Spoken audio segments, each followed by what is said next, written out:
ரொம்ப பசிச்சுன்னு சொல்லிட்டு சிம்பிளாக ஈஸியாக இந்த ஒன் பாட் ரைஸை ட்ரை பண்ணால் ரொம்பவே சூப்பராக இருந்துச்சு. வாங்க எப்படி பண்ணுறது பார்க்கலாம்.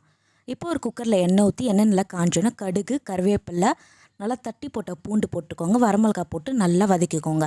இப்போது ஒரு பிளெண்டரில் மிளகு, சீரகம், தக்காளி போட்டு நல்லா அரைச்சிக்கோங்க. இப்போ அந்த பேஸ்ட்டையும் போட்டு நல்லா வதக்கிக்கோங்க. நெல்லிக்காய் சைஸ் புளி வச்சுருக்கேன், அதை நல்லா தண்ணியில் கரைச்சி அந்த தண்ணியும் ஊற்றிக்கிறேன். இது நல்லா கலந்துக்கோங்க. அரிசிக்கு தேவையான தண்ணியும் ஊற்றிட்டு இதில் மஞ்சள் தூள், ரசம் பவுட்ரு, உப்பு, கொஞ்சோன்னு பெருங்காயம் பவுட்ரு போட்டு நல்லா கலந்துக்கோங்க. இப்போ அரிசியும் பருப்பையும் ஊற வச்சுருக்கேன், நல்லா கலந்துக்கோங்க. கலந்து கழுவி வச்சுருக்கேன். அந்த பருப்பு அரிசியும் போட்டு நல்லா கலந்து குக்கரில் மூடி போட்டு விசில் போட்டு வச்சாச்சு.